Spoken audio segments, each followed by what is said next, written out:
ভক্ত গোষ্ঠী সহিতে গৌরাঙ্গ জয় জয়। শুনিলে চৈতন্য কথা ভক্তি লভ্য হয়।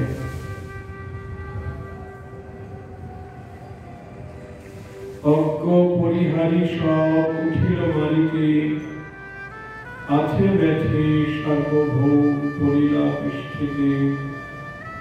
হৃদয়ে চিন্তিলা সার্বভৌম মহাশয়, এই শক্তি মনুষ্যের কোনো কালে নয়।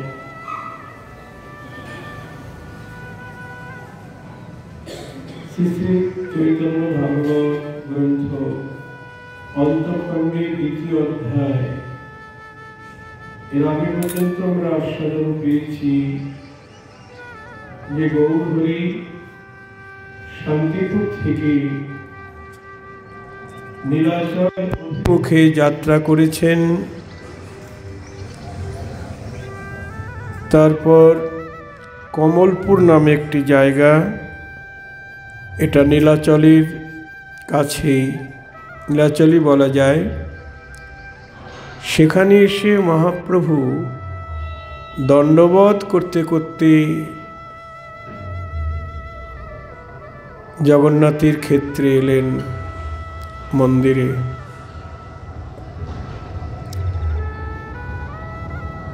তারপর জগন্নাথকে দেখেই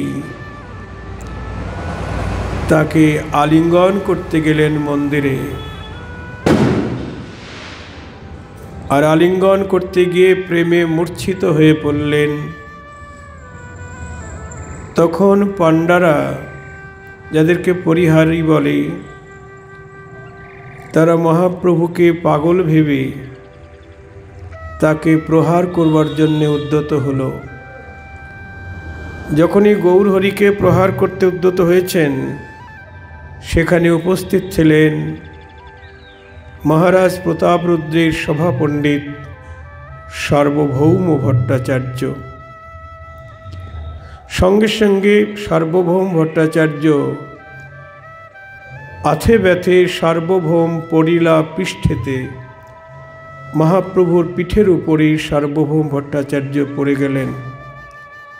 প্রভুকে আবরণ করবার জন্য, যাতে প্রহারগুলি তার পিঠে লাগে, প্রভুর পৃষ্ঠে যাতে না লাগে। হৃদয়ে চিন্তিলা সার্বভৌম মহাশয়, এই শক্তি মনুষ্যের কোনো কালে নয়। তিনি পণ্ডিত ব্যক্তি, তাই মহাপ্রভুর শরীরে যেসব অলৌকিক প্রেমবিকার ভাবের লক্ষণ তিনি দেখতে পেলেন, তাতে সার্বভৌম বিচার করলেন ইনি মনুষ্য নয়। এহংকারে গর্জনে প্রেমের ধার, যত কিছু অলৌকিক শক্তিরও প্রচার। এই জন হেন বুঝি শ্রীকৃষ্ণ চৈতন্য, এই মতো চিন্তে সার্বভৌম মহাধন্য। তিনি আমার প্রভুর নাম শুনেছেন, শ্রীকৃষ্ণ চৈতন্যের নাম শুনেছেন, দেখেই তিনি ভাবলেন, তাকে দেখেন নাই, কিন্তু এখন দেখে তিনি ভাবছেন এই বুঝি শ্রীকৃষ্ণ চৈতন্য। সার্বভৌম নিবারণে যত পরিহারী, রহিলেন দূরে সবে মহাভয় করি। তখন সার্বভৌম তাদেরকে যখন নিষেধ করলেন, না তোমরা মেরো না, তখন সার্বভৌমের কথায় তারা ভয় পেয়ে দূরে রইলেন। প্রভু সে হইয়াছে নচেতন প্রায়, দেখি মাত্র জগন্নাথ নিজ প্রিয় কায়। কি আনন্দে মগ্ন হইলা বৈকুণ্ঠ ঈশ্বর, বেদেও এসব তত্ত্ব জানিতে দুষ্কর। এদিকে মন্দিরে জগন্নাথ, তিনি মহাপ্রভুর এই প্রেমবিকার বা তাকে দর্শন করে জগন্নাথের আনন্দ আর ধরে না। নিতাই গৌর হরি বল।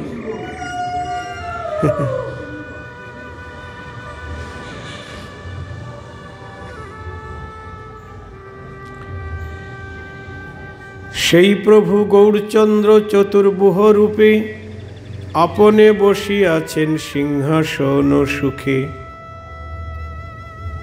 আপনেই উপাসক হই করে ভক্তি, অতএব কে বুঝিবে ঈশ্বরেরও শক্তি।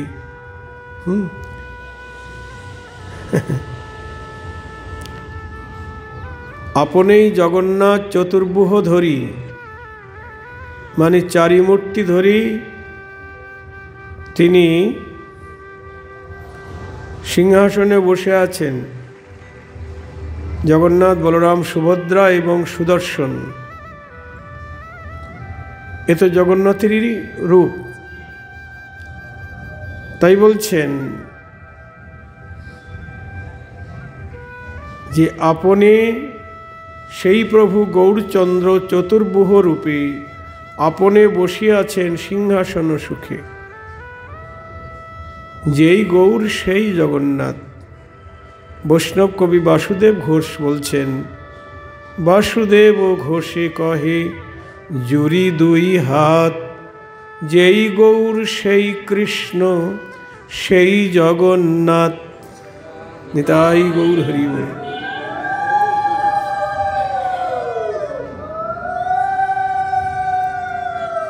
এই জন্য আমাদের গৌরীয় বৈষ্ণবদের তিনটি জায়গায় যাওয়া নির্দেশ। বহু তীর্থ পর্যটনের প্রয়োজন নেই।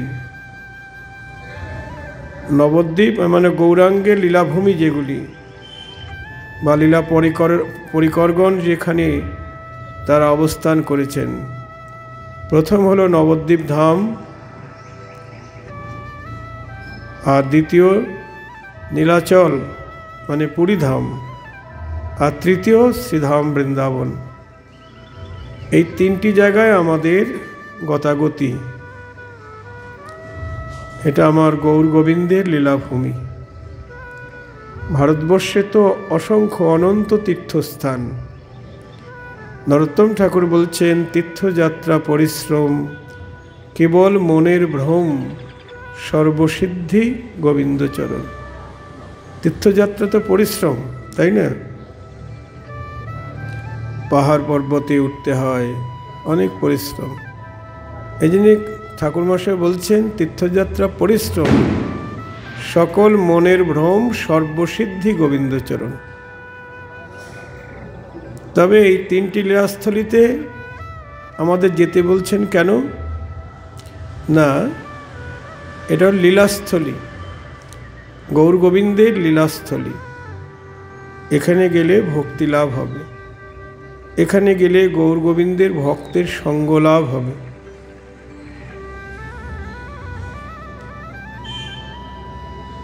তাই গৌর হরি নিজেই পুরীধামে চতুর্ভুহ রূপে সিংহাসনে বসে আছেন। এই গৌর হরি, জগন্নাথ, বলরাম, সুভদ্রা আর সুদর্শন, এই চারি রূপে। আবার তিনি আপনেই উপাসক হই করে ভক্তি, অতএব কে বুঝিবে ঈশ্বরের শক্তি। নিজেই উপাস্য, আবার নিজে উপাসক হয়ে নিজেকে নিজে ভক্তি করছে। তার কেমন ভাব! আপনারও রূপে হরে আপনারও মন, আপনা করিতে চাহে আপনা আলিঙ্গন।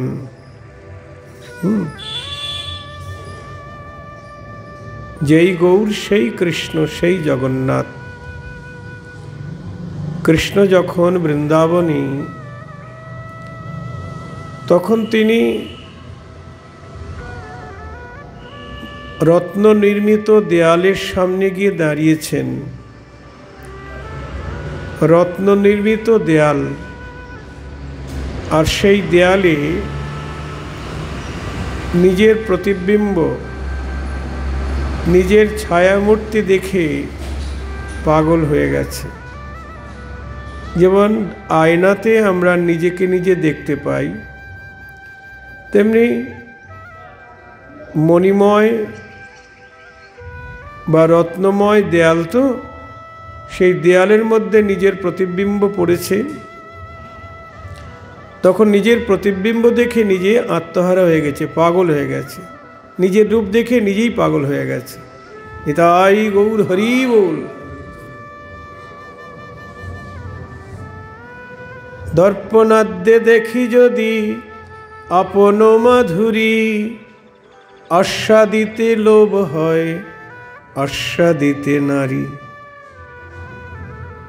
নিজের রূপ দেখে নিজে পাগল হয়ে নিজেকে নিজে আস্বাদন করতে চাইছে। ওই দেয়ালে নিজের প্রতিবিম্ব দেখে তাকে আলিঙ্গন করতে যাচ্ছে। কিন্তু তাই কখনো পারা যায়? তাই কখনো হয়? মনে পড়ছে আমাদের দোতলার বারান্দায় একটা বড় আয়না আছে। তো সকালবেলা প্রতিদিন একটা টুনটুনি পাখি এসে ওই আয়নার মধ্যে ঠোকর দেয়, ভাবে ওর মধ্যে না আমি না, ওর মধ্যে আর একটা টুনটুনি পাখি আছে, ওর সঙ্গে কথা বলতে চায় বা ওর সঙ্গে মিলিত হতে চায়। সে জানে না, জ্ঞান নাই। তা গোবিন্দ নিজের রূপ দেখে নিজে এমনভাবে পাগল হয়ে গেছে, আত্মহারা হয়ে গেছে, জ্ঞান নাই যে ওটা তার নিজের প্রতিবিম্ব, তার ছায়ামূর্তি, তাকে আলিঙ্গন করতে যাচ্ছে। বারবার চেষ্টা করছে, পাচ্ছে না। দূর থেকে বিশাখা সখী দেখেছেন, দেখে কাছে এসে বলছে, শ্যাম তুমি ওদিকে ছোটাছুটি করছো কেন? গোবিন্দ বলছেন, সখী ওই রূপের মানুষটি আমায় ধরে দাও না। কোথায়? ওই যে আমার সামনে। বিশাখা বলছেন, শ্যাম ও যে তোমার নিজের প্রতিবিম্ব,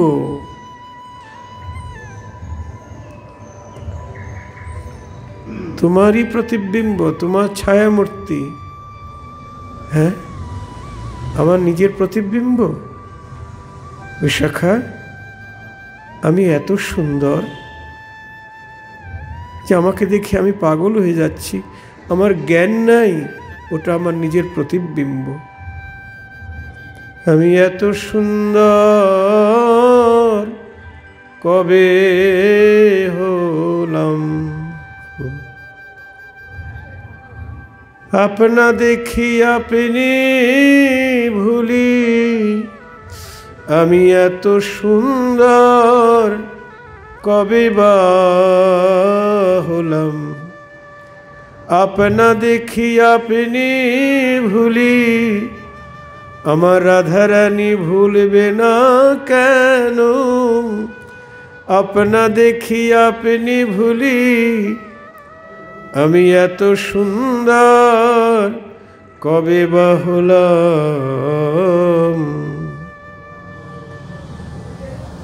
বিশাখা বলছে, শ্যাম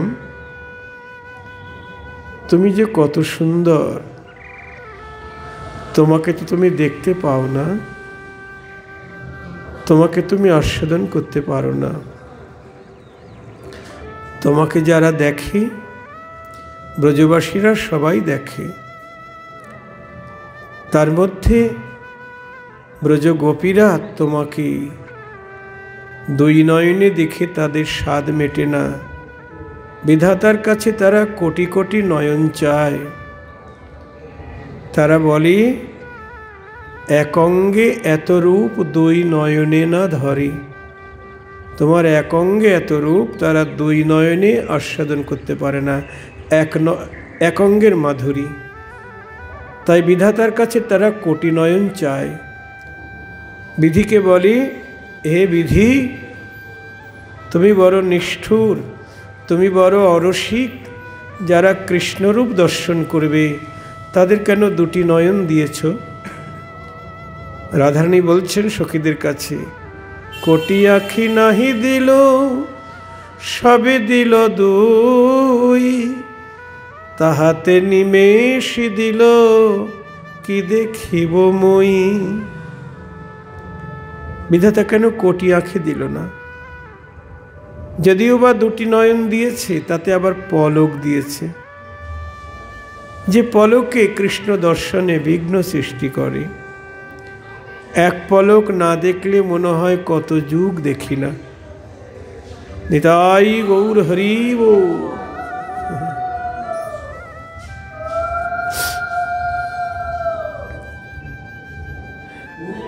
গোবিন্দ বলছেন, সখী, আমার যে ইচ্ছে হচ্ছে আমাকে আমি আলিঙ্গন করি, আমাকে আমি আস্বাদন করি। বিশাখা বলছে, পারবে না শ্যাম, তুমি যে পুরুষ, পুরুষ কি কখনো পুরুষকে আস্বাদন করতে পারে? পুরুষকে আস্বাদন করে প্রকৃতি। তাই ওই পুরুষকে পরিপূর্ণরূপে আস্বাদন করছেন একজন, সম্পূর্ণরূপে। কে? না, রাধারানী। ব্রজবাসীরা সবাই আস্বাদন করছে, কিন্তু সবচাইতে সম্পূর্ণরূপে আস্বাদন করছেন আমার রাধারানী। তাই ওই পুরুষকে যদি তুমি পরিপূর্ণরূপে আস্বাদন করতে চাও, তাহলে তোমাকে রাধারানী হতে হবে।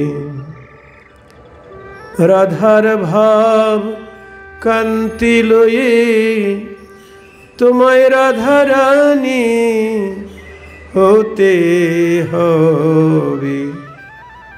রাধার ভাব কান্তি লয়ে রাধা প্রেম গুরু করি, রাধা ভাব কান্তি ধরি তোমায় রাধারানী হতে হবে।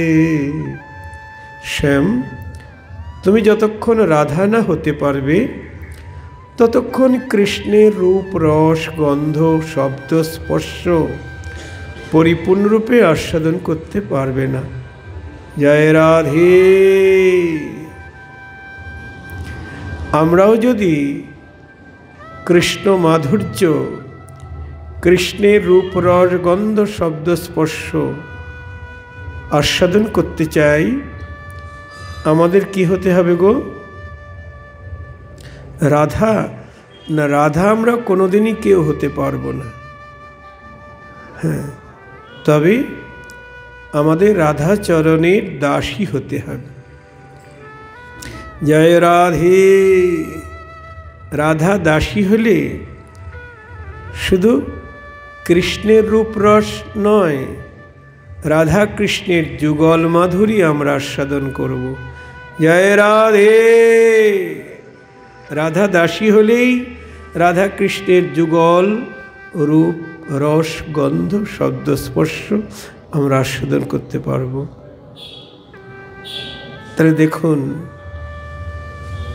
বৃন্দাবনে অনেক চেষ্টা করেও কৃষ্ণ নিজেকে নিজে আস্বাদন করতে পারলেন না।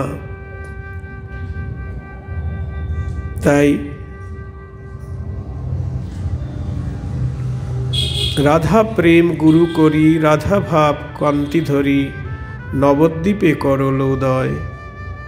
তাই গৌর হরি বল।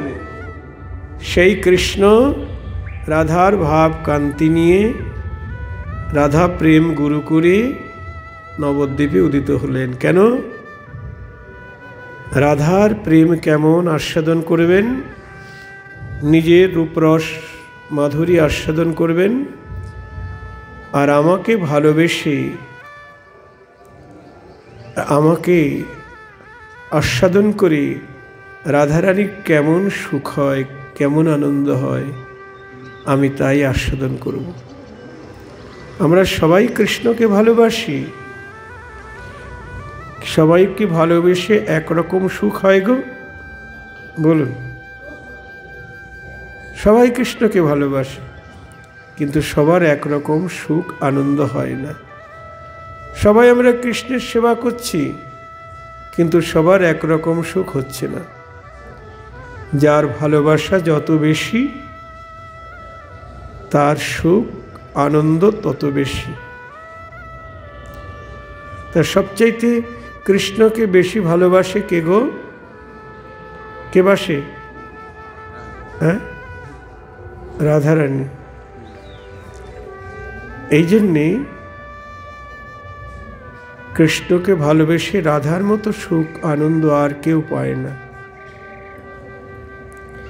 এই জন্য প্রথমেই বললাম আমাদের রাধা দাসী হতে হবে। রাধা দাসী হলে রাধা কৃষ্ণের যুগল মাধুরী আস্বাদন করতে পারব। বড় সুন্দর কথা।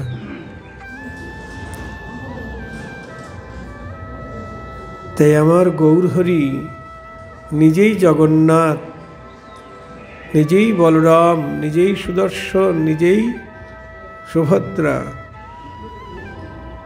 নিজেই নিজেকে পূজা করছেন, আস্বাদন করছেন, তাকে আলিঙ্গন করতে যাচ্ছেন, কিন্তু প্রেমে মূর্ছিত হয়ে পড়েছেন। সার্বভৌম তার পিঠের উপরে পড়ে গেলেন, মহাপ্রভুর পিঠের উপরে, এবং পাণ্ডাদেরকে নিষেধ করলেন।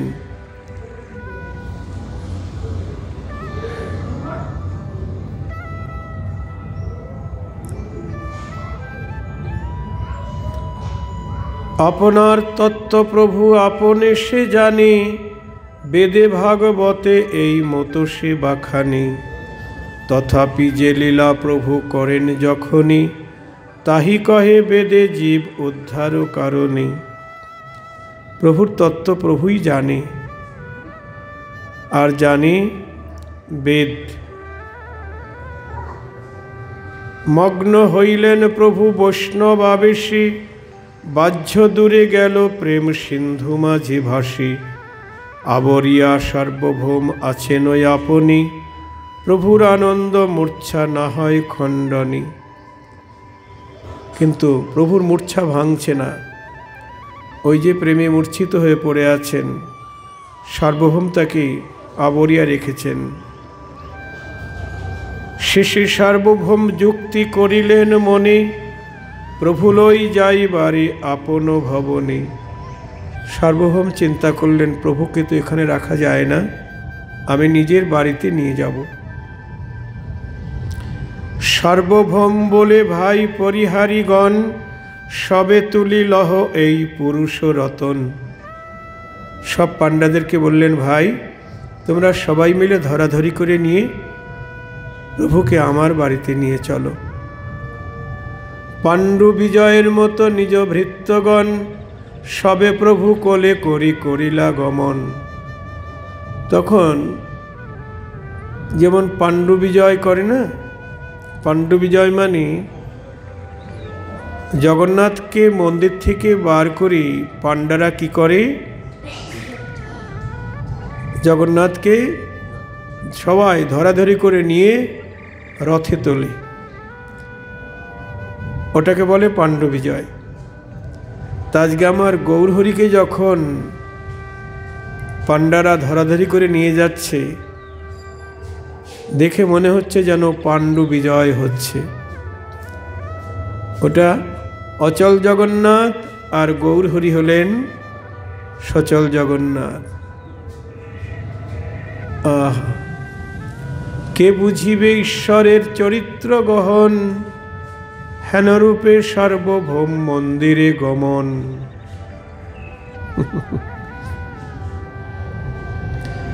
চতুর্দিকে হরিধ্বনি করিয়া করিয়া, নিতাই গৌর হরি বল, বহিয়া আনেন সবে হরিষ হইয়া। সবাই চতুর্দিকে হরিধ্বনি করতে করতে আমার প্রভুকে বয়ে নিয়ে চললেন।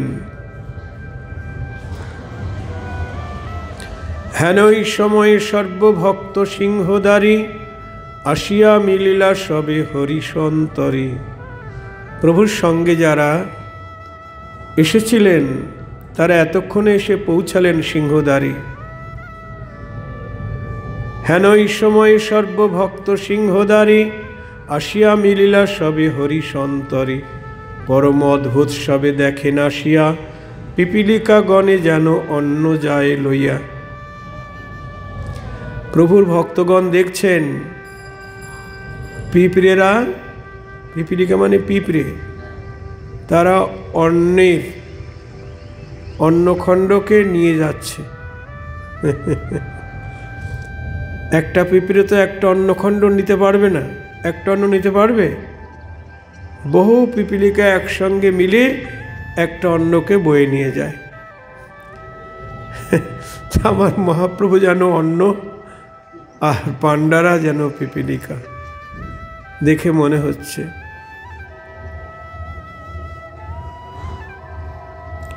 এই মতো প্রভুকে অনেক লোক ধরি, লইয়া যায়েন সবে মহানন্দ করি। সিংহদ্বার নমস্করি সর্বভক্তগণ, হরিষে প্রভুর পাছে করিলা গমন। তারাও মহাপ্রভুর পিছনে পিছনে রওনা করলেন।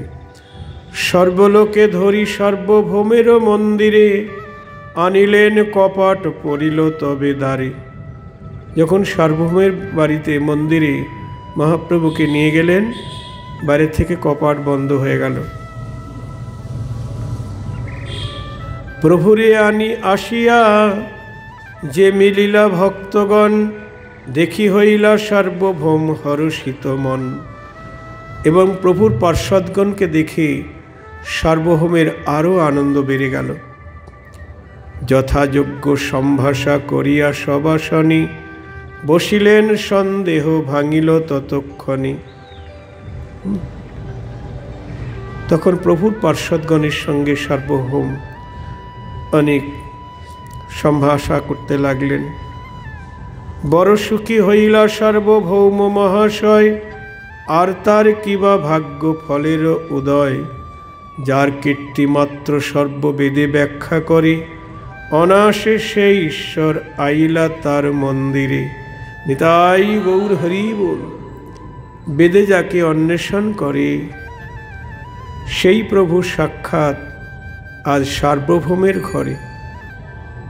কত ভাগ্য করলে আমার গৌর হরিকে নিজ মন্দিরে পাওয়া যায় গো।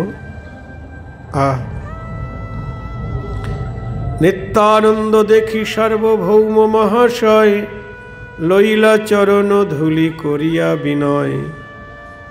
নিত্যানন্দকে দেখে সার্বভৌম তার পায়ের ধুলি নিলেন।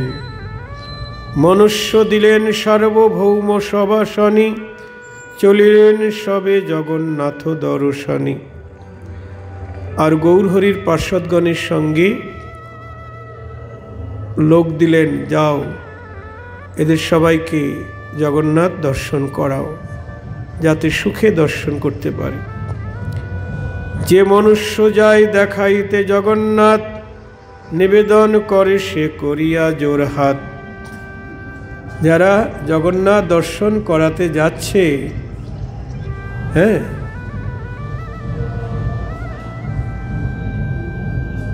তারা হাত জোর করে নিবেদন করছে,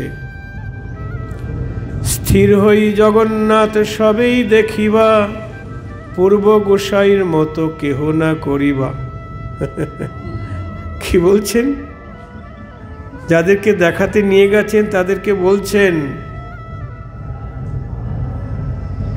সার্বভৌমের লোকেরা তাদেরকে সাবধান করছেন। কি বলছেন? স্থির হয়ে জগন্নাথ সবেই দেখিবা, পূর্ব গোসাইয়ের মতো কেউ না করিবা। হ্যাঁ, মানে মহাপ্রভু যেমনভাবে মূর্ছিত হয়ে পড়েছেন, তাকে আলিঙ্গন করতে গেছেন, ওরকম যেন তোমরা করো না, স্থির হয়ে দর্শন করো। কিরূপ তোমরা কিছু না পারি বুঝিতে, স্থির হই দেখো তবে যাই দেখাইতে। তোমরা কেমন অস্থির হয়ে কিভাবে যাচ্ছ? হ্যাঁ, স্থির হয়ে চলো। যেরূপ তোমার করিলেন একজনই, জগন্নাথ দৈবে রহিলেন সিংহাসনে। বিশেষে বা কি কহিব যে দেখিল তান, সে আছাড়ে অন্যের কি দেহে রহে প্রাণ। তারা বলছেন, তোমাদের আগের গোসাইকে যে অবস্থায় দেখলাম, যেভাবে আছাড় খেয়ে পড়ল ভূমিতে, পাথরের উপরে, সে আছাড়ে কি দেহে প্রাণ থাকে? তোমরা সব কেমন গো? এতেকে তোমরা সব অচিন্ত কথন, সম্বরিয়া দেখিবা করিল নিবেদন। বলা যায় না তোমাদের কি অবস্থা হবে। তোমাদেরও সব দেখে শুনে মনে হচ্ছে তোমরাও সাধারণ নও। হ্যাঁ, সম্বরিয়া দেখিবা করিল নিবেদন। তোমরা একটু শান্ত হয়ে দর্শন করবে। হ্যাঁ, শুনি সবে হাসিতে লাগিলা ভক্তগণ, চিন্তা নাহি বলি সবে করিলা গমন। গৌরাঙ্গ পার্ষদগণ শুনে হেসে বললেন, কোনো চিন্তা নেই। আসি দেখিলেন চতুর্ভুজ জগন্নাথ, প্রকট পরমানন্দ ভক্তগণ সাত।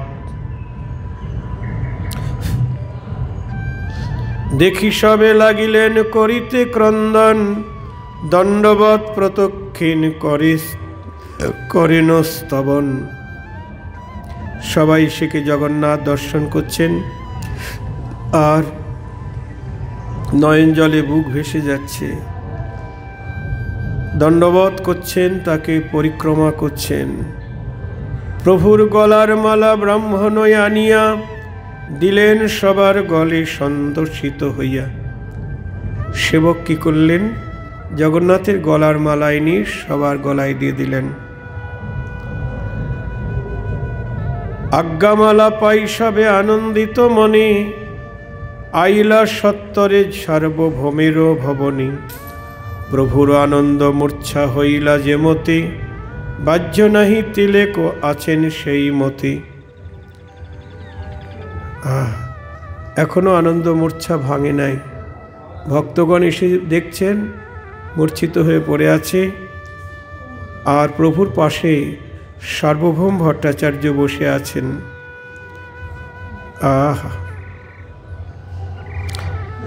বসিয়া আছেন সার্বভৌম পদতলে, চতুর্দিকে ভক্তগণ রামকৃষ্ণ বলি।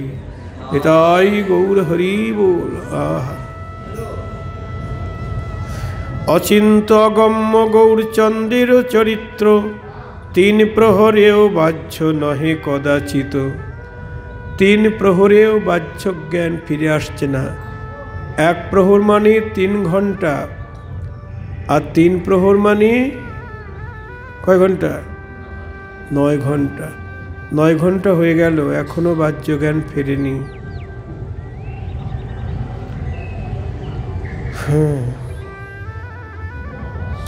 ক্ষণে কি উঠিলা সর্ব জগত জীবন, হরিধ্বনি করিতে লাগিলা ভক্তগণ। নিতাই গৌর হরি বল। এবার মানে ভক্তগণ এসে গেছে তো, এবার গৌর হরি হুঙ্কার করে উঠলেন, সবাই হরিধ্বনি করতে লাগলেন। স্থির হই প্রভু জিজ্ঞাসেন সভাস্থানে, কহ দেখি আজি মোর কোন বিবরণী। স্থির হয়ে বলছেন, আজি আমি কিছু করেছি? আমি কোথায়? শেষে নিত্যানন্দ প্রভু কহিতে লাগিলা, জগন্নাথ দেখি মাত্র তুমি মূর্ছা গেলা। নিত্যানন্দ বলছেন, তুমি জগন্নাথকে দেখে মূর্ছা গেছো। দৈবের সার্বভৌম আছিলেন সেই স্থানে, ধরি তোমা আনিলেন আপন ভবনে। ভাগ্যের সেখানে সার্বভৌম ভট্টাচার্য ছিল, নাহলে তো তোমার অঙ্গে প্রহার হতো। হ্যাঁ, সেই সার্বভৌমই তোমাকে যত্ন করি তার মন্দিরে নিয়ে এসেছেন। আনন্দ আবেশে তুমি হই পরবশ, বাহ্য না জানিলা 3 প্রহর দিবস। তুমি ওই যে প্রেমে মূর্ছা গেছো, 3 প্রহর 9 ঘন্টা হয়ে গেল, তোমার জ্ঞান নাই। এখন তোমার জ্ঞান ফিরেছে। এই সার্বভৌম নমস্করেন তোমারই, আথে ব্যথে প্রভু সার্বভৌমে কোলে করে। ওই যে সার্বভৌম তোমাকে প্রণাম করছে। হ্যাঁ সার্বভৌম। অমনি তাকে বুকে জড়িয়ে ধরলেন, আলিঙ্গন করলেন সার্বভৌমকে। প্রভু বলে জগন্নাথ বড় কৃপাময়, আনিলেন মোরে সার্বভৌমেরও আলয়। জগন্নাথ বড় কৃপালু, তাই আমাকে সার্বভৌমের মন্দিরে নিয়ে এসেছেন। পরম সন্দেহ চিত্তে আছিল আমার, কিরূপে পাইব আমি সংহতি তোমার। প্রভু বলছেন সার্বভৌমকে, আমার চিন্তা ছিল কেমন করে তোমার সঙ্গ পাব, কিন্তু জগন্নাথ কৃপা করে তোমার সঙ্গে আমায় মিলিয়ে দিয়েছেন। কৃষ্ণ তাহা পূর্ণ করিলেন অনায়াসে, এত বলি সার্বভৌমে চাহি প্রভু হাসে। প্রভু সার্বভৌমের দিকে তাকিয়ে হাসছে। প্রভু বলে শুনো আজি আমারও আখ্যান, জগন্নাথ আমি দেখিলাম বিদ্যমান। প্রভু জগন্নাথ সার্বভৌমকে বলছেন, জানো আজকে আমি সাক্ষাৎ জগন্নাথকে দেখলাম।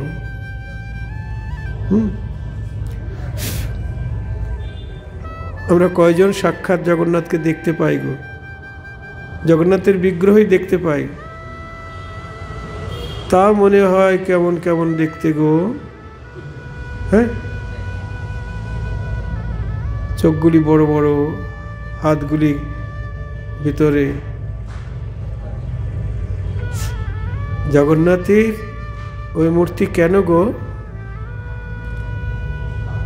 এরকম হাত, তাই না? আর চোখগুলি গোল গোল, মুখটা কেমন, কেন এরকম কেন? জগন্নাথ কে? একটু আগে বললাম যে এই গৌর সেই কৃষ্ণ, সেই জগন্নাথ। তাহলে ওটা জগন্নাথের ওই রকম মূর্তি কেন? ওটা মহাভাবের মূর্তি। মহাপ্রভু যখন গম্ভীরায় ছিলেন পুরীতে, ওই রকম মহাপ্রভুরও ওই রকম মূর্তি হয়ে গিয়েছিল কখনো কখনো। ওটা হলো কূর্মাকৃতি। কূর্ম শব্দের অর্থ কাছিম। কাছিমকে তো আপনারা সবাই দেখেন, চিনেন। কাছিম কখনো কখনো হাত পা বার করে, মুখ বের করে, আবার কখনো ভিতরে গুটিয়ে নিয়ে যায়। ওটা যে একটা প্রাণী এটা বোঝাই যায় না, তাই না? কূর্মাকৃতি হয়ে যায়। তেমনি আমার গৌরহরি ওরকম কূর্মাকৃতি দশা হয়ে গিয়েছিলেন, প্রেমের বিকারে। তো জগন্নাথ বলরাম সুভদ্রার দশা এমন হলো কেন? এটা দ্বারকা লীলা।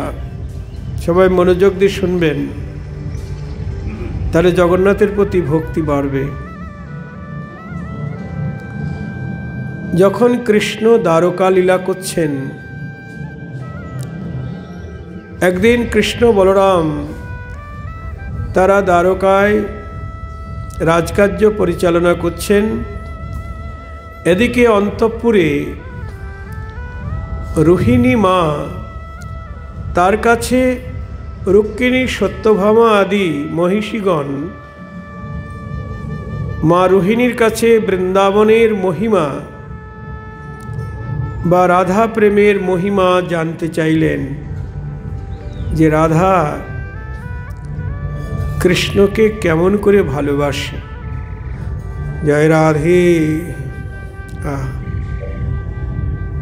শুনেছি তার মতো আর কৃষ্ণকে আর কেউ অত ভালোবাসে না।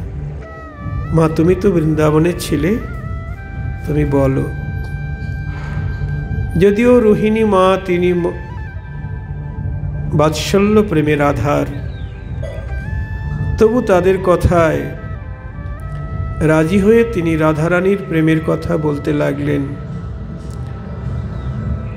তখন এত বড় নিগূঢ়তম কথা, রাধা প্রেমের কথা। তাই সুভদ্রাকে বললেন, সুভদ্রা তুই দরজার সামনে গিয়ে ওখানে দাঁড়া, ভিতরে যেন অন্য কেউ না ঢুকতে পারে। দরজার সামনে দাঁড়ালে তুই আমাদের কথা শুনতে পাবি, আর ওদিকে কেউ যাতে না ঢোকে সেটাও দেখতে পাবি। তখন সুভদ্রা গিয়ে দরজায় দাঁড়ালো। এদিকে বৃন্দাবনের মহিমা, রাধার মহিমা রোহিণী মা কীর্তন করতে লাগলেন দ্বারকার মহিষীদের কাছে। এদিকে কৃষ্ণ বলরাম তারা আর থাকতে পারছে না, কারণ তাদের কথা ওখানে কীর্তন হচ্ছে তো। আর থাকতে পারি? নাহং তিষ্ঠামি বৈকুণ্ঠে যোগিনাং হৃদয়ে নচ মদভক্ত যত্র গায়ন্তি তত্র তিষ্ঠামি নারদ। ভগবান নারদকে বললেন, হে দেবর্ষি, আমি বৈকুণ্ঠে থাকি না, যোগীর হৃদয়ে থাকি না। কোথায় থাকি? আমার ভক্ত যেখানে বসে আমার নাম গুণ কীর্তন করে আমি সেখানেই অবস্থান করি। হ্যাঁ, আমরা যদি তার নাম গুণ কীর্তন করতে পারি ঠিক ঠিক, তাহলে গোবিন্দ আর থাকতে পারবে না, তিনি আসতে বাধ্য হবে। যদি আকুল প্রাণে তাকে আমরা ডাকতে পারি, হ্যাঁ গো, নয়ন জলে বুক ভাসায় তাকে ডাকতে পারি, সে আর থাকতে পারবে না। কৃষ্ণ বলরাম রাজকার্য ভালো লাগছে না তাদের, ছুটে এলেন গৃহে। এসে দেখে সুভদ্রা দরজায় দাঁড়িয়ে আছে। দুই ভাই গিয়ে বললেন, এই তুই এখানে দাঁড়িয়ে আছিস কেন? কথা নয়, ভিতরে গোপন কথা হচ্ছে, বৃন্দাবনের মহিমা কীর্তন হচ্ছে। তখন দুই ভাই সুভদ্রার দুই পাশে দাঁড়িয়ে গেলেন কৃষ্ণ বলরাম। নিতাই গৌর হরি বল। ভেতর থেকে কথা ভেসে আসছে তাদের কানে, রাধার মহিমা, ব্রজগোপীর প্রেমের মহিমা কীর্তন হচ্ছে। সেই কীর্তন কৃষ্ণ বলরাম সুভদ্রা শুনতে লাগলেন। শুনতে শুনতে প্রেমে তিনজন এমন মূর্তি ধারণ করলেন, এমন আকার হয়ে গেল যে তারা প্রেমের বিকারে তাদের হাত পা সব গুটিয়ে ভিতরে চলে গেল। জয় রাধে, হাত পা, চোখ কান, নাক মুখ সব ভিতরে গুটিয়ে গেল প্রেমের বিকারে। এমন সময় দেবর্ষি নারদ ওইখানে এসে গেলেন। এসে কৃষ্ণ বলরাম সুভদ্রার ওই প্রেমময় মূর্তি, ওই ভাবময় মূর্তি দর্শন করে আত্মহারা হয়ে গেলেন। নারদকে দেখেই কৃষ্ণ বলরাম সুভদ্রার জ্ঞান ফিরল, তারা পূর্বদশায় ফিরে এলেন। প্রভু জিজ্ঞাসা করছেন, কৃষ্ণ দেবর্ষি বলো, কুশল তো? বলছে, কুশল। আজকে আমি যে রূপ দর্শন করলাম, এই রূপ দর্শন করলে আর কি অকুশল থাকতে পারে? আজকে যে আমার চিত্তে কি আনন্দ হচ্ছে, আমি কাকে বলবো? তবে আমার ইচ্ছা, আমি দেখলাম, কিন্তু আমি চাই তোমার এই রূপ, তোমাদের এই মাধুর্যময় রূপ, এই মহাভাবের প্রতিমা জগতের সকল জীব দর্শন করুক। তোমাদের এই মহাভাবের মূর্তি তারা দর্শন করলে তাদের সংসার বন্ধন হতে তারা উদ্ধার হয়ে যাবে। নিতাই গৌর হরি বল। নারদকে বললেন, তোমার আজ্ঞা, তোমার ইচ্ছা আমরা অবশ্যই পূর্ণ করব। তাই সেই কৃষ্ণ বলরাম সুভদ্রা তারা শ্রীক্ষেত্রে প্রকটিত হয়েছেন। হ্যাঁ,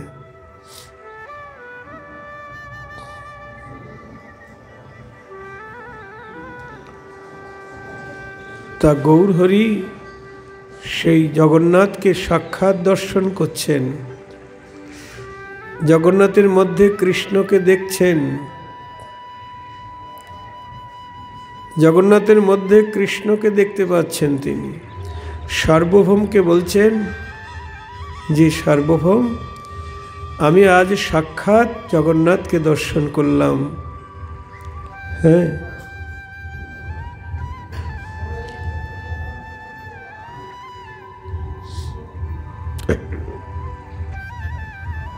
জগন্নাথ দেখি চিত্ত হইল আমার, ধরিয়ানি বক্ষ মাঝে ধুইয়া আপনার। যখনই জগন্নাথকে সাক্ষাৎ দর্শন করলাম, তখন আমার ইচ্ছা হলো জগন্নাথকে আমি আমার বুকের মধ্যে ধরে নিয়ে আমার অন্তরে পুরে রাখব। এই বলে আমি কি করলাম, ধরিয়ানি বক্ষ মাঝে থুইয়া আপনার, জগন্নাথকে ধরে আমার বুকের মাঝে রেখে দিই। ধরিতে গেলাম মাত্র জগন্নাথ আমি, তারপর কি হইল শেষে আর নাহি জানি। নিতাই গৌর হরি বল।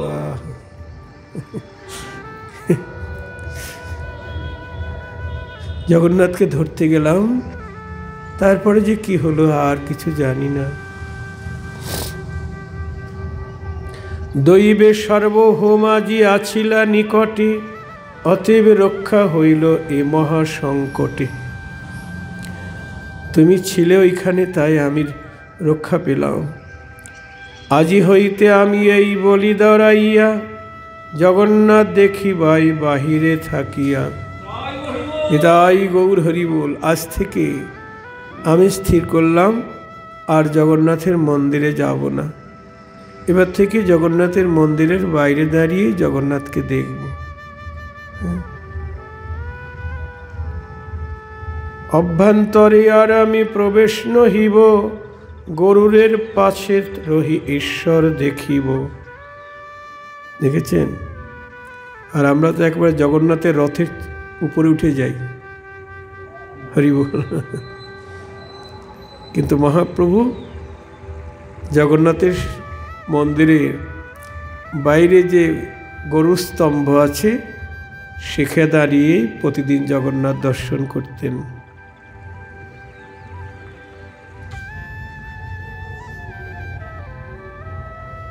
ভাগ্যে আজি আমি না ধরিলু জগন্নাথ, তবে তো সংকট আজি হইত আমার। সত্যি যদি জগন্নাথকে ধরতাম তাহলে তো আমি বিপদে পড়তাম। নিত্যানন্দ বলে, বড় এড়াইলে ভালো, বেলা নাহি এবে স্নান করো সকাল। নিত্যানন্দ বলছেন, ভালো হয়েছে, এখন বেলা নাই, তাড়াতাড়ি স্নান করো, চলো। প্রভু বলে, নিত্যানন্দ সম্বরিবা মরি, দেহ আমি এই সমর্পিলাম তোমারে। নিত্যানন্দকে বলছেন প্রভু যে তুমি আমাকে রক্ষা করবা, সম্বরণ করবা। হ্যাঁ, আমার দেহ আমি তোমাকে সঁপে দিলাম। নিতাই গৌর হরি বল।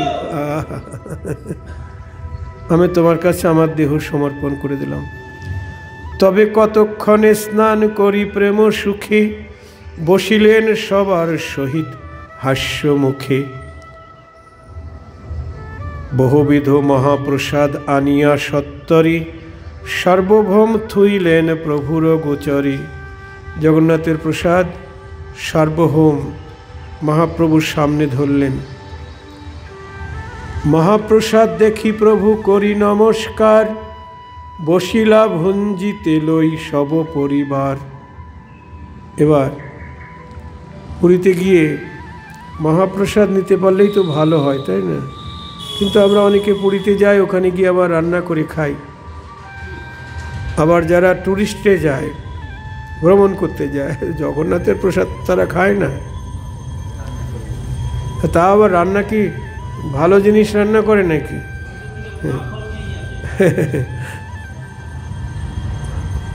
আজে বাজে জিনিস নিয়ে এসে রান্না করে খায়। দেখুন তো মহাপ্রসাদ কি সবার ভাগ্যে জোটে গো? মহাপ্রসাদের মহিমা। একবার দেবর্ষী নারদ বৈকুণ্ঠে গেছে, উনি তো সব জায়গায় গতাগতি করেন, অবাধ গতি। তার লক্ষ্মীকে বলেছেন আমি একটু প্রভুর অধরামৃত যদি পেতাম। তার লক্ষ্মী নারায়ণের সেই অধরামৃত নিয়ে নারদকে দিয়েছেন। উনি পরমানন্দে অধরামৃত পেয়েছেন। পেয়ে এবার কৈলাসে গিয়ে বাবা ভোলানাথের কাছে বলছেন, বাবা আজকে ভালো জিনিস পেয়েছি। কি দেবর্ষী, কি পেয়েছ? নারায়ণের অধরামৃত আমি পেয়েছি। কি অধরামৃত পেয়ে তুমি একাকে খেয়েছো আমাকে?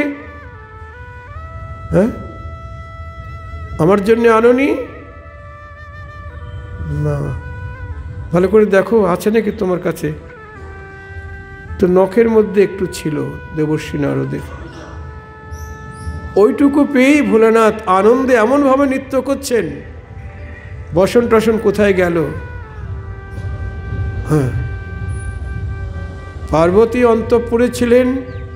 ভোলানাথের এই প্রেমের গর্জন শুনে ছুটে এসেছেন। কি স্বামী, এত আনন্দ, এত সুখ! পার্বতী কি বলবো, আজ নারায়ণের অধরামৃত পেয়েছি আমি, মহা মহা মহা মহাপ্রসাদ পেয়েছি। হ্যাঁ, পার্বতী বলছেন আমি তোমার অর্ধাঙ্গিনী না? আমাকে বঞ্চিত করে তুমি একা একে নারায়ণের অধরামৃত পেয়েছ?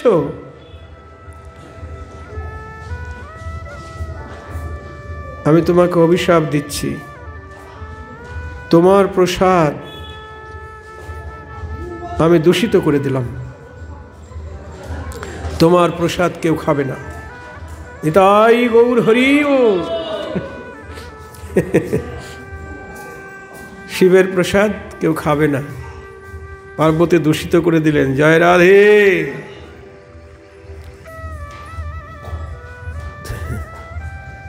তবে গোবিন্দের প্রসাদ মিশিয়ে নিলে খাওয়া যায়। দেখেছেন, দুষ্ট হয়েছেন সতী। সতী রুষ্ট হয়ে প্রসাদ না পেয়ে রুষ্ট হয়ে গেছেন। মহাপ্রসাদের কি মহিমা! হরিদাস ঠাকুর হরিনাম করছেন, শুয়ে শুয়ে, উঠতে পারে না। মহাপ্রভুর সেবক গোবিন্দ দাস মহাপ্রসাদ নিয়ে এসেছেন, জগন্নাথের মহাপ্রসাদ এনে বলছেন, হরিদাস করহ ভোজন, মহাপ্রসাদ এনেছি।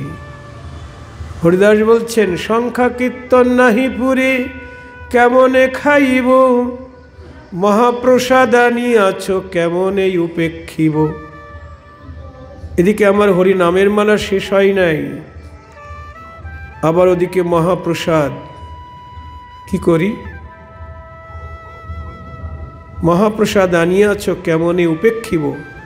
কেমন করে উপেক্ষা করব? উভয় দিকে যাতে রক্ষা হয় সেই মতো করলেন।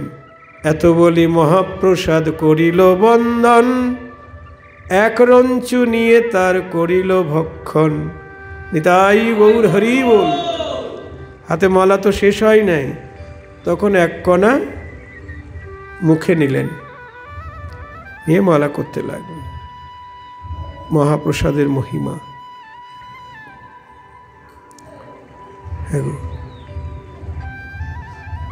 তাই ধামে গেলে আমাদের প্রসাদই খাওয়া উচিত। ধামে যারা বাস করে তাদেরও প্রসাদ খাওয়া উচিত।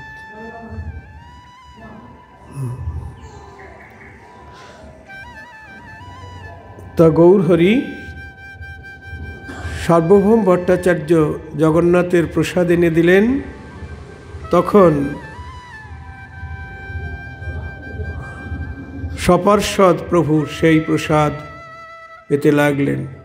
প্রভু বলে, বিস্তর লাফরা মোরে দেহ, পিঠাপানা ছানা বড়া তোমরা সবে লহ।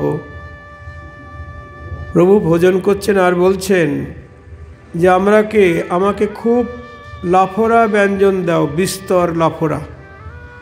লাফরা আবার লাবড়া বলি আমরা, আবার অনেকে পাঁচ তরকারি বলি, পাঁচ মিশালি তরকারি।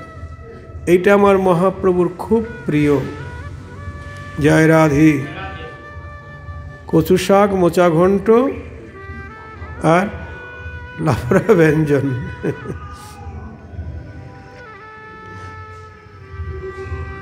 বলছে আমাকে খুব বেশি করে লাফরা দাও, আর পিঠাপানা ছানা বড়া তোমরা সবে লও। কারণ আমি তো সন্ন্যাসী, আমার ওইসব ভালো জিনিস খাওয়া ঠিক হবে না। জয় রাধে।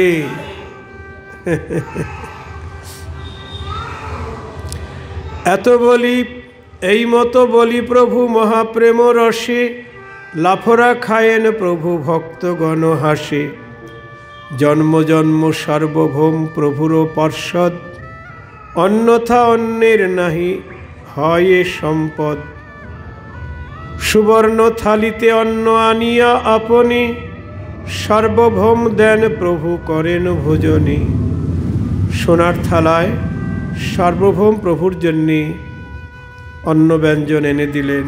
প্রভু ভোজন করতে লাগলেন। সে ভোজনে যতেক হইল প্রেমরঙ্গ, ব্যাসদেব বর্ণিবেন তাহা চৈতন্যেরও সঙ্গ। অশেষ কৌতুকে করি ভোজন বিলাস, বসিলেন প্রভু ভক্তগণ চারিপাশ। নীলাচলে প্রভুর ভোজন মহারঙ্গ, ইহার শ্রবণে হয় চৈতন্যেরও সঙ্গ। তাই গৌর হরি বল। শেষ খণ্ডে চৈতন্য আইলা নীলাচলে, এ আখ্যান শুনিলে ভাসয়ে প্রেম জলে। শ্রীকৃষ্ণ চৈতন্য নিত্যানন্দ চাঁদ জানো, বৃন্দাবন দাস তছু পদ যুগে গান। ইতি চৈতন্য ভাগবতে অন্তঃখণ্ডে শ্রীচৈতন্য সার্বভৌম সম্মেলন নাম দ্বিতীয় অধ্যায়। অন্তঃখণ্ড তৃতীয় অধ্যায়। জয় জয় শ্রীকৃষ্ণ চৈতন্য গুণধাম, জয় জয় নিত্যানন্দ স্বরূপের প্রাণ। জয় জয় বৈকুণ্ঠ নায়ক কৃপা সিন্ধু, জয় জয় নেশি চূড়ামণি দীনবন্ধু। ভক্তগোষ্ঠী সহিতে গৌরাঙ্গ জয় জয়, শুনিলে চৈতন্য কথা ভক্তি লভ্য হয়। তাই গৌর হরি বল। শেষ খণ্ড কথা ভাই শুনো এক চিত্তে, শ্রী গৌর সুন্দর বিহরিল যেন মতে। অমৃতের অমৃত চৈতন্য চন্দ্র কথা, বলছেন অমৃতেরও অমৃত চৈতন্য চন্দ্র কথা।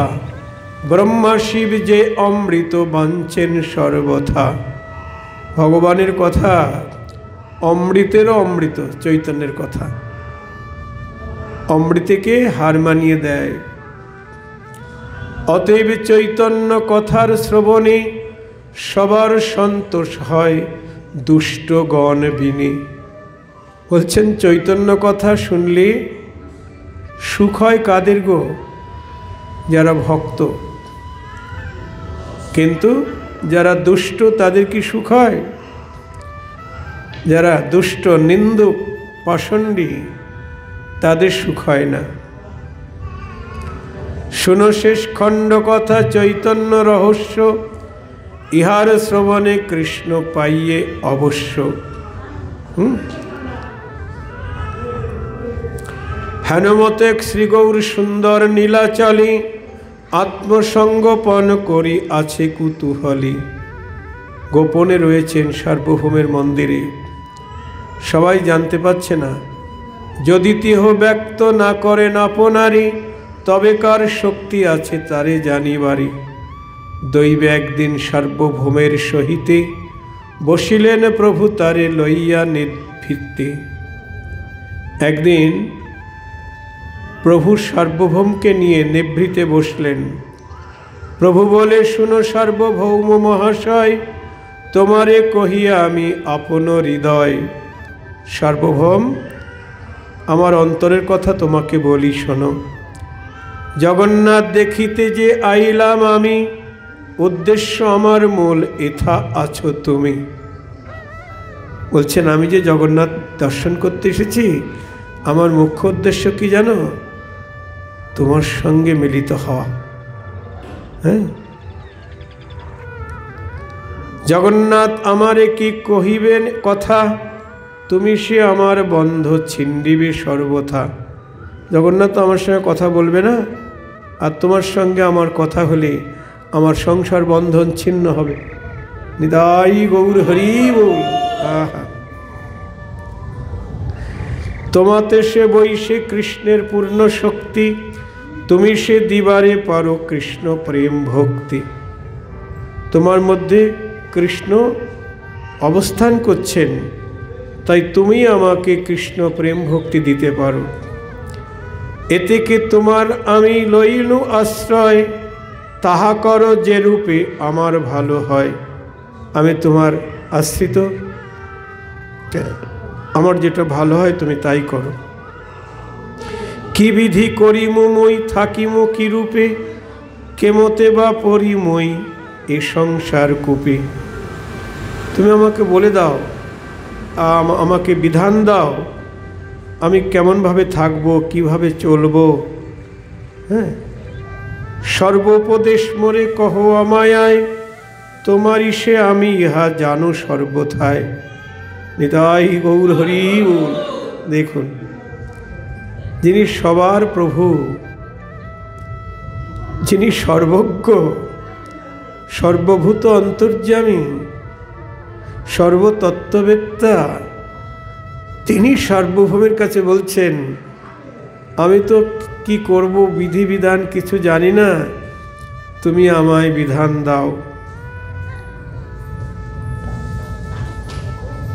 এই মতো অনেক প্রকার মায়া করি, সার্বভৌম প্রতি কহিলেন গৌর হরি।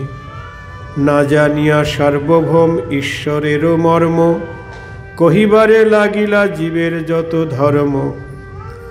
সার্বভৌম প্রভুর মায়ায় পড়ে গেছে। জয় রাধে।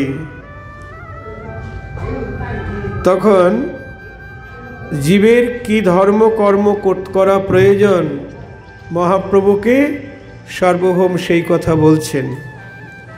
সার্বভৌম বলেন, কহিলা যত তুমি, সকল তোমার ভালোবাসিলাম আমি।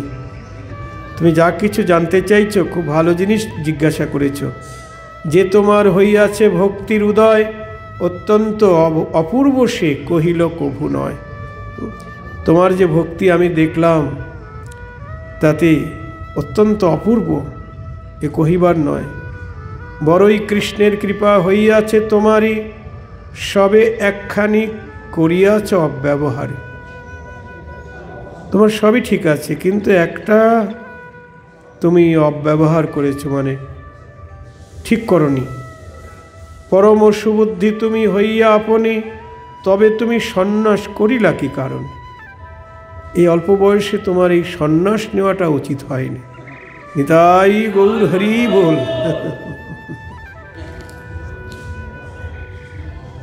বুঝো দেখি বিচারিয়া, কি আছে সন্ন্যাসী, প্রথমেই বদ্ধ হয় অহংকার পাশে। জয় রাধে। যারা সন্ন্যাস নেয় প্রথমেই অহংকারের পাশে বন্দী হয়ে যায়। সন্ন্যাসী তো কাউকে প্রণাম করবে না, করবে না। আর সন্ন্যাসী বলবে সোহম, সেই আমি, সেই আমি। আর সন্ন্যাসের বেশটা গেরুয়া, তাই না? ওই গেরুয়া বস্ত্রের একটা অভিমান আছে, আমি সন্ন্যাসী। মহাপ্রভু নিজে সন্ন্যাস নিয়েছেন, গেরুয়া পরেছেন, কিন্তু তার পার্ষদগণকে সন্ন্যাস নিতে নিষেধ করেছেন এবং গেরুয়া ধারণ করতেও নিষেধ করেছেন।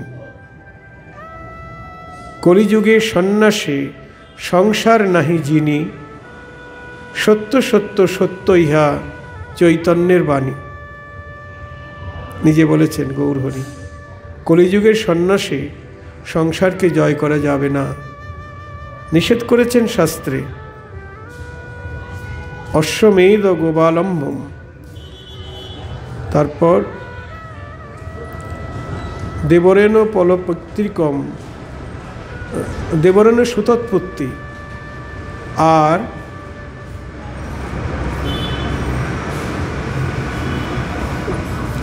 মৎস্যের দ্বারা পিতৃমাতৃর শ্রাদ্ধ আর সন্ন্যাস, এই পাঁচটি জিনিস কলৌ পঞ্চ বিবর্জয়। কলিযুগে এই পাঁচটি নিষিদ্ধ। কি? অশ্বমেধ যজ্ঞ, গোমেধ যজ্ঞ, দেবরের দ্বারা সন্তান উৎপত্তি, মৎস্যের দ্বারা পিতৃমাতৃর শ্রাদ্ধ আর সন্ন্যাস, এই পাঁচটি কলিযুগে নিষিদ্ধ। তাই গৌর হরি বল। তো মহাপ্রভু নিলেন কেন? নিলেন কেন? জগজ্জীবের উদ্ধারের জন্যে। যারা তাকে নিন্দা করছিল, নবদ্বীপের পড়ুয়ারা, তাদেরকে উদ্ধার করবার জন্যই তিনি সন্ন্যাস নিলেন। যে আমি সন্ন্যাসী হলে ওরা আমাকে সন্ন্যাসী জ্ঞানেও যদি প্রণাম করে, তাহলে ওরা উদ্ধার হয়ে যাবে। তাই গৌর হরি বল।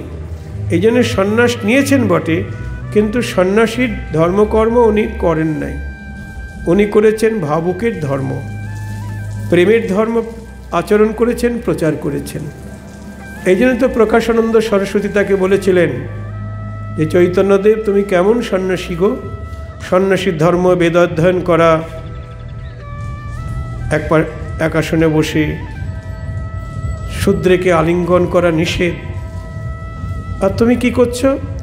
সন্ন্যাসী হয়ে ধেই ধেই করে নাচছো, কৃষ্ণ কৃষ্ণ বলে কাঁদছো, আবার শূদ্রে আলিঙ্গন করছো। এ কি সন্ন্যাসের ধর্ম? প্রভু বললেন, কি করব প্রকাশানন্দ, গুরু মোরে মূর্খ দেখি। বললেন, তুমি তো মূর্খ, বেদপাঠে তোমার অধিকার নেই, পারবে না বেদপাঠ করতে। দেখেছেন কিভাবে বলছেন? এত বলি গুরু মোরে শিখাইল এক মন্ত্র, হরে কৃষ্ণ কৃষ্ণ কৃষ্ণ হরে হরে, হরে রাম রাম রাম হরে হরে। এই মন্ত্র দিয়ে গুরুদেব বললেন, তুমি এই মন্ত্র জপ করো, কীর্তন করো, এই মন্ত্র হইতেই তোমার সর্বসিদ্ধি লাভ হবে। তাই আমি ওই মন্ত্র জপ করি, কীর্তন করি। আমি যে হাসি কাঁদি নাচে গাই, এটা আমার নিজের ইচ্ছায় গাই না। ওই নামেই, ওই মন্ত্রেই আমাকে হাসায়, নাচায়, কাঁদায়, পাগল করে দেয়। একদিন গুরুদেবকে জিজ্ঞেস করলাম, গুরুদেব কি মন্ত্র দিয়েছ গোসাই, যে এই মন্ত্র আমাকে হাসায়, নাচায়, কাঁদায়, পাগল করে দেয়? তা গুরুদেব বললেন, চৈতন্যদেব, এই মন্ত্র যারা আশ্রয় করে তাদের দশা এমনই হয়। এবং ব্রত সপ্রিয় নাম ও কীর্তা জাতানুরাগই দ্রুতোচ্চৈরোদিতি রৌতি গায়ত্তনুমাদ ও নিত্যতি লোকবাহ্য।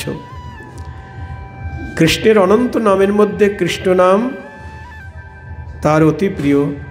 এই নাম ভক্ত যখন কীর্তন করে, জপ করে, তখন সে কখনো হাসে, কখনো কাঁদে, কখনো নাচে, কখনো ধুলায় গড়াগড়ি যায়।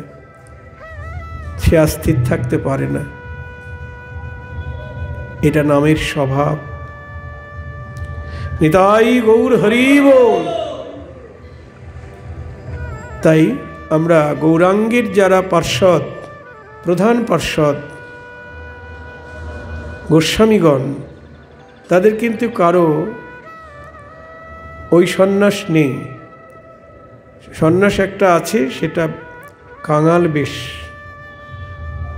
যেমন স্বরগোস্বামী বা অষ্টগোস্বামী, তাদের পরিধানে কাঙাল বেশ, মানে ওই যে ডোর কৌপিন বহির্বাস, তাও সাদা।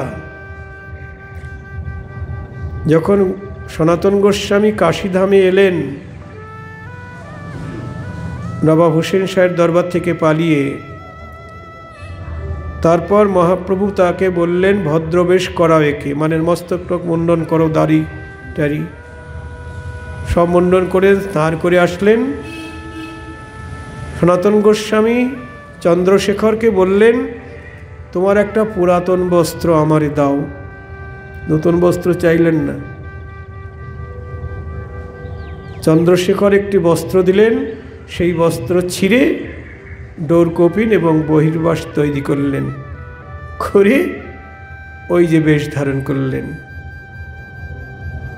সেই থেকে কাঙাল বেশ। জয় রাধে।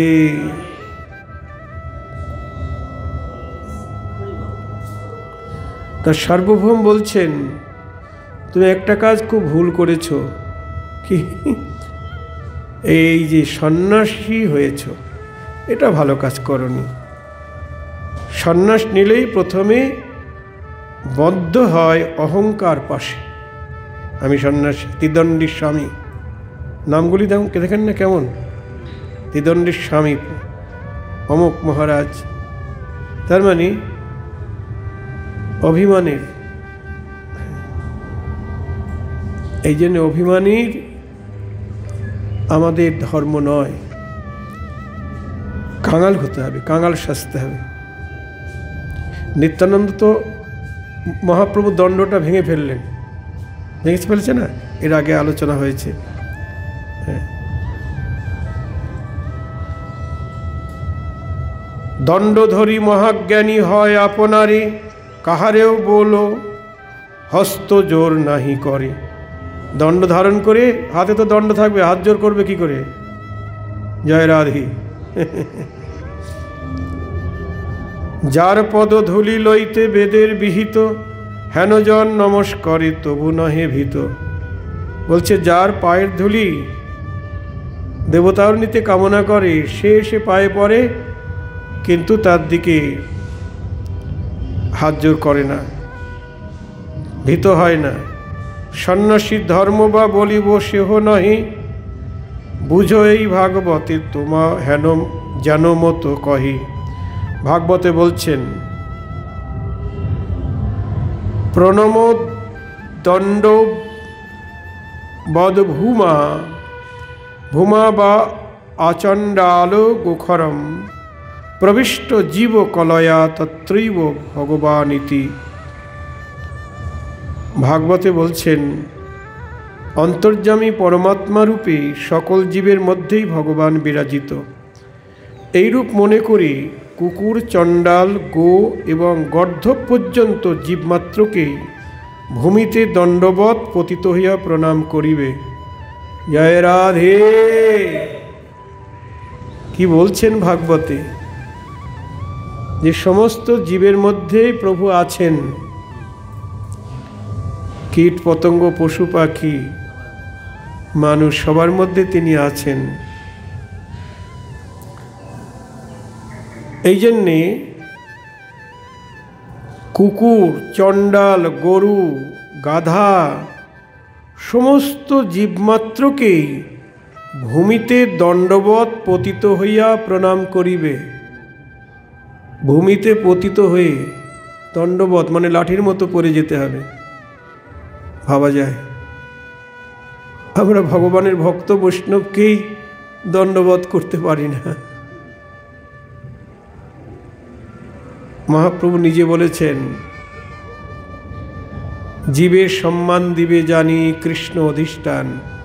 সর্বজীবের মধ্যেই কৃষ্ণ আছেন পরমাত্মা রূপে, এই জন্যে সবাইকেই সম্মান দেবে, প্রণাম করবে।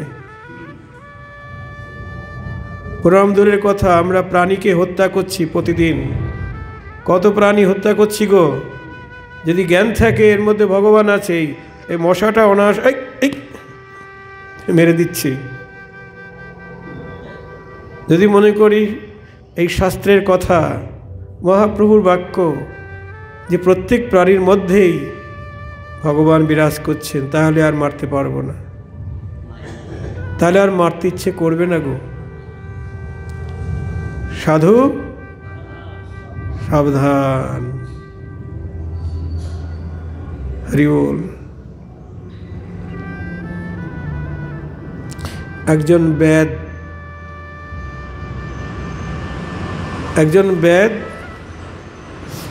সে পশু পাখি শিকার করছে। এমন সময় দেবর্ষী নারদ সেখান দিয়ে যাচ্ছেন, দেখে কতগুলি হরিণ বানবিদ্ধ হয়ে ছটফট করছে, কতগুলি শূকর বানবিদ্ধ হয়ে ছটফট করছে, শশক মানে খরগোশ বানবিদ্ধ হয়ে ছটফট করছে। তারপর কিছু দূর এগিয়ে যেতে দেখে একটা কালো বেদ গাছের উপরে ধনুর্বাণ নিয়ে নিরিখ ধরে বসে আছে, তার সামনে কতকগুলি হরিণ ঘুরে বেড়াচ্ছে, তাজা হরিণ। দেবর্ষী নারদ ওখান দিয়ে যেতেই হরিণগুলি পালিয়ে গেল। বেদ বলছে, কে? দেবর্ষী নারদকে বলছে, তুমি আমার শিকারকে তাড়িয়ে দিলে, কে তুমি? আমি তোমার কাছে একটু ভিক্ষা চাই। ভিক্ষা? ভিক্ষা নেবে? ও তুমি সাধু, কে হরিণের চামড়া নেবে না বাঘের ছাল নেবে? সাধনা করবে না, ওই ভিক্ষা নয়, তোমার কাছে ভিক্ষা চাইছি। তুমি ওই যে প্রাণীগুলিকে আদমারা করে রেখেছ বানবিদ্ধ করি, ওইভাবে না রেখে ওদেরকে একবারে মেরে ফেলো না কেন? এই ভিক্ষা, এটা তোমার লাভ কি? বলছে, লাভ মানে তুমি ওদের যদি একেবারে প্রাণে মেরে ফেলো তাহলে তোমার অল্প পাপ হবে, আর ওই যে বানবিদ্ধ করে তিলে তিলে মারছ, এতে তোমার পাপের বোঝা বেশি হচ্ছে। বেদ বলছেন, পাপ? পাপ কাকে বলে? পাপ কাকে বলে? পাপ বোঝো না? শোনো, আজকে ওদের যেভাবে তুমি বানবিদ্ধ করে রেখেছ, এরপরে তুমি যখন মরে যাবে, তুমি আবার ওই রকম হরিণ হবে, শূকর হবে, আর ওরা তখন তোমার মতো ব্যাধ হয়ে তোমাকে ওইভাবে মারবে। এটাই গৌর হরি বল। তাই বলছে, হ্যাঁ, তুমি এটা ছেড়ে দাও, পশু পাখি শিকার ছেড়ে দাও। বাহ, কি বলছে? আমি খাবো কি? আমি ব্যাধ, এই শিকার করি, এগুলি বিক্রি করে যা পাই তাই দিয়ে আমার জীবন জীবিকা নির্বাহ হয়। না, তুমি এগুলি ছেড়ে দাও, তোমার যা কিছু লাগবে আমি সব তোমাকে দেব। প্রতিদিন যা লাগবে তাই দেবে? বলছে, হ্যাঁ, যদি তুমি আমার কথা মতো চলো। ঠিক আছে, আমি ছেড়ে দিলাম। কি করতে হবে বলো? যাও, ঘরে গিয়ে তুলসী বৃক্ষ রোপণ করো। তুলসী বৃক্ষ রোপণ করে তুলসীতে জল ঢালো প্রতিদিন। তুলসীকে পরিক্রমা করো, তুলসীর পূজা করো, আরতি করো, তুলসীকে স্তব করো। তোমার যা কিছু লাগবে, আর হরিনাম করো, তোমার যা কিছু লাগবে আমি তোমাকে প্রতিদিন পাঠিয়ে দেব। বেদ তার পত্নীকে গিয়ে বললেন যে গুরুদেব এই কথা বলেছেন। সেই মতো তারা করতে লাগলো। এবার প্রতিদিন তাদের জন্যে যা কিছু সেবাদ্রব্য দরকার, মানে যা লাগবে তার চতুর্গুণ সেবা সামগ্রী আসছে। নিতাই গৌর হরি বল। কে দিয়ে যাচ্ছে কেউ জানে না। বেদ বলছে গৃহিণীকে, কি গো, এই গুরুদেব পাঠিয়ে দিচ্ছেন এত কিছু, আমাদের তো এত দ্রব্য লাগবে না, তবে এত সেবা দ্রব্য পাঠাচ্ছে। আর নয়, এতদিন যে পাপ কাজ করেছি আর করব না, বহুদিন হয়ে গেছে। দেবর্ষী নারদ তার বন্ধু পর্বতমণিকে নিয়ে বলছে, চলো আমার এক শিষ্য বাড়ি থেকে ঘুরে আসি। দূর থেকে যখন পর্বতমণিকে সঙ্গে নিয়ে দেবর্ষী নারদ ব্যাধের আলোয় আসছেন, তো ব্যাধ দূর থেকে দেখেই ভাবছেন হয়তো গুরুদেব আসছে। তখন তাড়াতাড়ি তাকে অভ্যর্থনা করবার জন্যে, স্বাগতম জানাবার জন্য এগিয়ে যাচ্ছে, কিন্তু যেতে পারছে না। কেন? তার সামনে সব পিঁপড়ে ঘুরে বেড়াচ্ছে, তো যেখান দিয়ে যাবে সেখানে পিঁপড়ে ঘুরে বেড়াচ্ছে, যেতে পারছে না। ছুটে যাবে কিন্তু যেতে পারছে না। তখন গায়ের উত্তরীয় ওটা দিয়ে ওদেরকে আস্তে আস্তে সরিয়ে দিয়ে তারপরে যাচ্ছে। দেবর্ষী নারদ পর্বতমণিকে বলছে, দেখো বন্ধু, দেখো যে হরিণীকে, বানরকে, শূকরকে বাণবিদ্ধ করে রেখে সুখ পেয়েছে, আজ সে পিপীলিকার উপরে পা পড়লে পিপীলিকা প্রাণ হারাবে, এই ভয়তে সে কাপড় দিয়ে পিপীলিকা সরিয়ে তারপরে আসছে। দূরের থেকে দেবর্ষী নারদ বলছেন, কি এসো, কি করে যাব প্রভু, ওরা রাস্তায় পড়ে আছে। খুব ভালো, দেখলেন মহৎ কৃপা। মহৎ কৃপা বিনে কোনো কর্মে ভক্তি নয়। কৃষ্ণ ভক্তি দূরে রহুক, সংসার না যায় ক্ষয়। তাই মহৎ কৃপা লাভ করতে হবে, সাধুসঙ্গ করতে হবে, নাহলে সব জানা যাবে না। ভাগবত কথা শুনতে হবে। এই যে ভাগবতে কি বলছেন, ব্রাহ্মণাদি কুকুর চণ্ডালন্ত করি, দণ্ডবৎ করিবেক বহুমান্য ধরি। এই সে বৈষ্ণব ধর্ম, সবারে প্রণতি, সেই ধর্মধ্বজি যার ইথে নাহি রতি। হ্যাঁ, সার্বভৌম ভট্টাচার্য এইভাবে গৌরহরিকে জীবের ধর্ম সম্বন্ধে বলছেন। শিখাসূত্র ঘুচাইয়া সবে এই লাভ, নমস্কার করে আসি মহামহাভাগ। প্রথমে শুনিলাই এক অপচয়, এবে আর শুনো সর্বনাশ বুদ্ধি ক্ষয়। সবাই মহামহা ভাগবত এসে প্রণাম করে আর নিজে দাঁড়িয়ে থাকি দণ্ডের মতো। ওতে তো সর্বনাশ হয়। আরেকটা সর্বনাশ কি,